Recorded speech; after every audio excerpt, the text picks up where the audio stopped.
देखिए, हम अविश्वास प्रस्ताव लेके आए थे कांग्रेस पार्टी, और जो जो बात कही थी, फाइनेंशियल पोजीशन क्या है, बेरोजगारी क्या है, कानून व्यवस्था क्या है, इसका कोई तसल्ली बख्श जवाब दिया नहीं। और टनल की बात कह रहे हैं, देश की बात कह रहे हैं, और दुनिया की बात कह रहे हैं, लेकिन अपने उस पर नहीं बता रहे। हाँ, बीपीएल कार्ड की बताया, उसका नहीं था कि भाई इन्होंने चुनाव से पहले बीपीएल कार्ड बनाए पूरे उसमें प्रदेश में, और अब चुनाव के फौरन बाद 13 लाख बीपीएल कार्ड दिए। उससे पहले तो 80% 75% जो है बीपीएल में है। और जब ये लाडो का देना, इनको लाडो बहन का देना पड़ता है, पहले क्या था 85 लाख महिलाओं को देना था, वो 1 लाख रुपए आमदनी कर दी।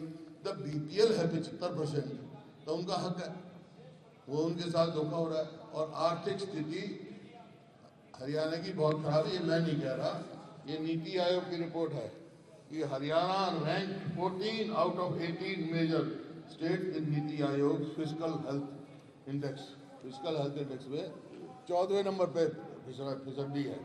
और स्टेट वाइज डेब्ट index Haryana stands eight number 15 among the 18 states. कर्जा ले रहे हैं और वो कर रहे हैं। डेट जो जीएसबीडी की रेशो है वो 31% से ज़्यादा। तो आप खुद देख रहे हैं कि प्रदेश की जो है आर्थिक हालात, तो ये इंडस्ट्री यहाँ से छोड़ के जा रही है। ये पहली दफ़ा हुआ है। 2005 से 2014 तक देखो कितनी इंडस्ट्री आई। 2004 से पहले 4000 थी तो 8000 से ज़्यादा यहाँ आई, और अब पिछले 2 साल में इंडस्ट्री छोड़ दी जा रही है। पंजाब में जा रही है और हरियाणा छोड़ दी जा रही है। क्यों कि यहाँ सुरक्षित नहीं यहाँ पे आपको महसूस करते।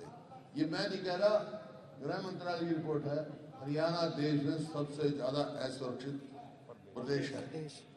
2 किस्म के क्राइम होते हैं, एक होता है अनऑर्गेनाइज्ड क्राइम और एक ऑर्गेनाइज्ड क्राइम। अनऑर्गेनाइज्ड क्राइम होते रहते हैं, हमारे समय में भी थे। कोई भाई भाई का झगड़ा हो गया, कोई टेनेंट का उसका हो गया, ओनर का झगड़ा हो गया है, पानी पिला, किसी बात पे कोई एक्सीडेंट हो गया बाई चांस, वो अनऑर्गेनाइज्ड क्राइम। लेकिन हरियाणा में ऑर्गेनाइज्ड क्राइम सबसे ज़्यादा है। कोई 50 कह रहा है, कोई 70 कह रहा है, 80 ऑर्गेनाइज्ड गैंग काम कर रहे हैं, जो फिरौती मांगते हैं और ऑन करते हुए हमने किया। ये पहली दफ़ा हुआ हरियाणा में, उसका कोई कंट्रोल नहीं है। तो जिस प्रकार से जवाब मिल रहे थे उससे संतुष्ट नहीं है। धान घोटाले का कोई जवाब नहीं। इतना बड़ा घोटाला, हजारों करोड़ का घोटाला है। हमारे जल बराबर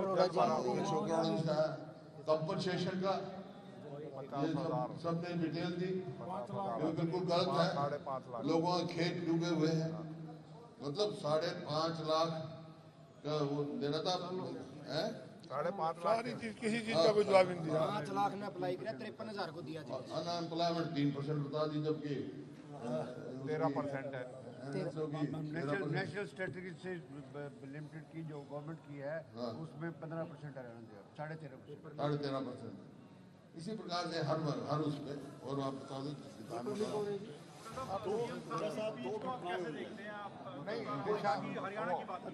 कोई कंटेक्स्ट नहीं, सत्यहीन भी थी। कोई हरियाणा जो था नो कॉन्फिडेंस, कोई भी एक बात का जवाब नहीं दिया। इतने सीरियस मैटर को भी हंस के कह रहे थे क्राइम को भी, क्योंकि उनके पास है ही नहीं जवाब। हाँ, अभी थोड़ी देर पहले गैंग वॉर में कहता रहा हूँ, ऑर्गेनाइज्ड क्राइम हरियाणा में सबसे ज्यादा है। ये मैं थोड़ा ही कह रहा हूँ, होम मिनिस्ट्री की रिपोर्ट कहती है हरियाणा सबसे ज्यादा अनसिक्योर्ड सुरक्षित को लेकर।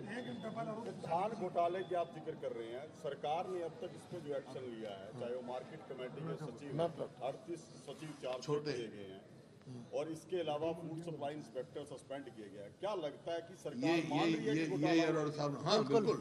और कहा भी हमने विधानसभा में कि आपने छोटे कर्मचारी अधिकारी तो पकड़ लिए, जिन राजनेताओं की सह पे हो रहा है उनके खिलाफ भी कार्रवाई करो, सीबीआई की इंक्वायरी कराओ हाईकोर्ट के सिटिंग जज से, पता लग जाएगा कितने हैं, और सीधा किसान की जेब से गए और किसान को भरपाई करो।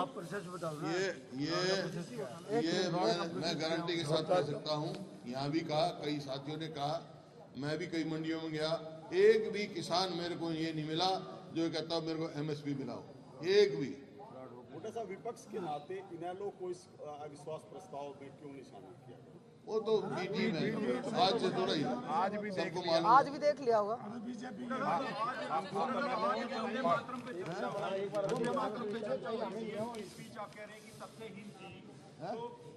आज वंदे मातरम पे चर्चा करा दी गई, सीएम की स्पीच को आप तथ्यहीन बता रहे हैं। ये जवाब को, अविश्वास प्रस्ताव को टालने के लिए सब जवाब बिल्कुल जवाब आप बता दो, आप तो सीनियर जर्नलिस्ट हो, जो इश्यूज उठाए हमारे साथियों ने, एक का भी रिप्लाई नहीं दिया।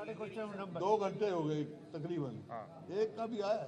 5 टनल फलानी जगह बन रहा है, टनल अब नेशनल हाईवे की बात करते हैं, ये नहीं बताने के लिए तैयार कि जितने हरियाणा में नेशनल हाईवे हैं वो 95% हमारे समय की सैंक्शन है। और जम्मू कश्मीर की बात कर रहे हैं, हरियाणा की, जम्मू कश्मीर टनल की बात कर रहे हैं, स्टेट को तो टच ही नहीं किया। 5 मंत्रियों ने जवाब दे दिए। आज हरियाणा में सबसे ज्यादा टोल कलेक्शन हरियाणा में पूरे देश में। मोटा साहब, वंदे जो मातरम गीत है उसको लेकर कहा गया कि कुछ पंक्तियां कांग्रेस ने हटाई थी, क्या ये सरकार ऐसा है? मूल रूप लागू कर नहीं नहीं, ये जो संविधान जिसने बनाया है, संविधान सभा, तो 1950 में उस संविधान सभा ने यूनानिमसली ये वंदे मातरम राष्ट्र गीत बनाया। अब उनसे बड़ा कौन है जिन्होंने संविधान ने ही हमारे को ताकत दी ना। उन्होंने एलिबरेटली डिस्कशन के बाद विदाउट एनी डाइसेंशन ये राष्ट्र गीत बनाया, उसका सम्मान सबको करना चाहिए। हमने यही कहा था, इस राष्ट्र गीत का अपमान मत करो।